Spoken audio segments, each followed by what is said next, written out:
हरियाणा के पानीपत में textile, food processing industry और विभिन्न उद्योगों से जुड़े प्रतिनिधियों के साथ बजट पूर्व परामर्श बैठक का आयोजन हुआ।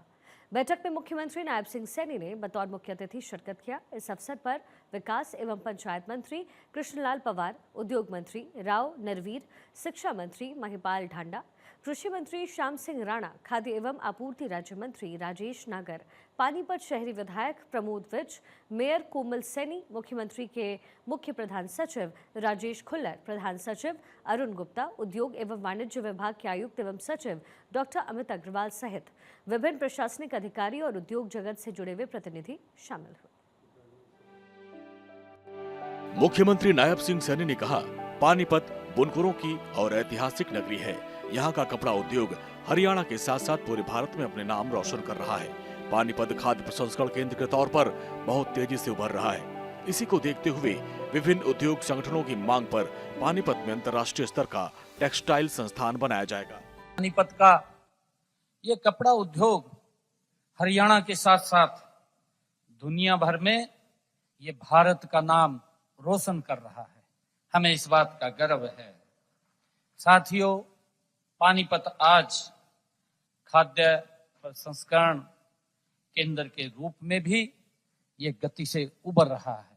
साथियों, मुझे आपको यह बताते हुए भी ये खुशी हो रही है कि हमने हरियाणा आत्मनिर्भर टेक्सटाइल पॉलिसी की अवधि 1 वर्ष के लिए बढ़ाई है। जो आप लोगों के सुझाव भी आए थे, 18 दिसंबर 2026 तक इसको हमने किया है। सीएम सैनी ने कहा, पूंजीगत निवेश सब्सिडी के तहत अब मामलों की संख्या पर कोई सीमा नहीं रहेगी। अब जितने भी योग्य उद्यमी आएंगे, सरकार उन सब की मदद करेगी। तो हमने एक और बड़ा फैसला वो लिया है, जिसमें पूंजीगत निवेश सब्सिडी के तहत अब मालिकों की संख्या पर कोई सीमा नहीं रहेगी। ये भी हमने फैसला लिया है। साथियों, हम सब जानते हैं कि अब जितने भी योग्य उद्यमी आएंगे, सरकार उन सब की मदद करेगी। मुख्यमंत्री ने बताया, आज दुनिया में उच्च कोटि के खाद्य पदार्थों की मांग निरंतर बढ़ती जा रही है। आज देश में फूड प्रोसेसिंग उद्योग बढ़कर लगभग 35 लाख करोड़ रुपए तक पहुंच चुका है। ये वर्ष 2032 तक बढ़कर लगभग 73 लाख करोड़ रुपए तक पहुंच जाएगा। इसलिए इस उद्योग में निवेश व विकास की व्यापक संभावनाएं हैं। हरियाणा में 28,000 से अधिक फूड प्रोसेसिंग यूनिट लग चुकी है। आज देश में फूड प्रोसेसिंग उद्योग बढ़ाकर लगभग 35 लाख करोड़ रुपए तक ये पहुंच गया है। हम सब इस बात को जानते भी हैं। यह वर्ष 2032 तक ये बढ़कर के लगभग 73 लाख करोड़ रुपए ये हो जाएगा, वहां तक पहुंच जाएगा। और इसलिए इस उद्योग में निवेश व विकास की व्यापक संभावनाएं हैं। साथियों, अगर हरियाणा की हम बात करें, हमारे यहाँ पर 28,000 से भी अधिक फूड प्रोसेसिंग यूनिट यहाँ पर लगे हुए हैं। मुख्यमंत्री सैनी ने बताया कि प्रदेश सरकार फूड प्रोसेसिंग व्यवसाय को पूंजी निवेश सब्सिडी प्रदान कर रही है।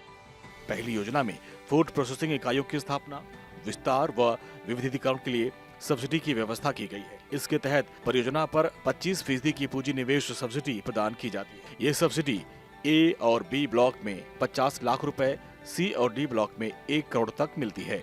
दूसरी योजना बैकवर्ड और फॉरवर्ड लिंकेज योजना है। इसके तहत परियोजना लागत पर 50% की पूंजी निवेश सब्सिडी प्रदान की जाती है।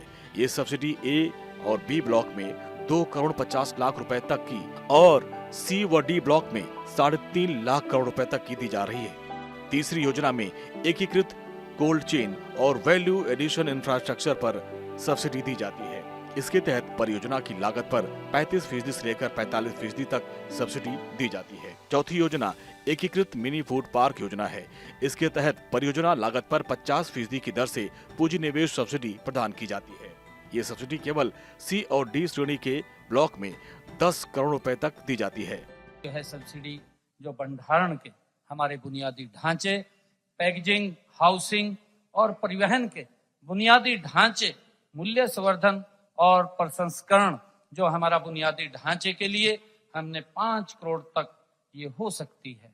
साथियों, हमारी जो चौथी योजना थी एकीकृत मिनी फूड पार्क योजना, इसके तहत भी परियोजना लागत पर 50% की दर से पूंजी निवेश और सब्सिडी प्रदान की जाती है।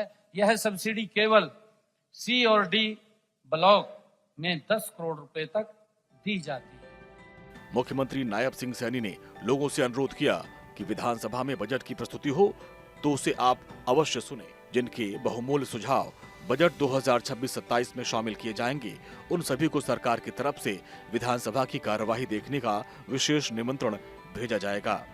भारत 24 के लिए चंडीगढ़ से डॉक्टर थानेश्वर शर्मा की रिपोर्ट।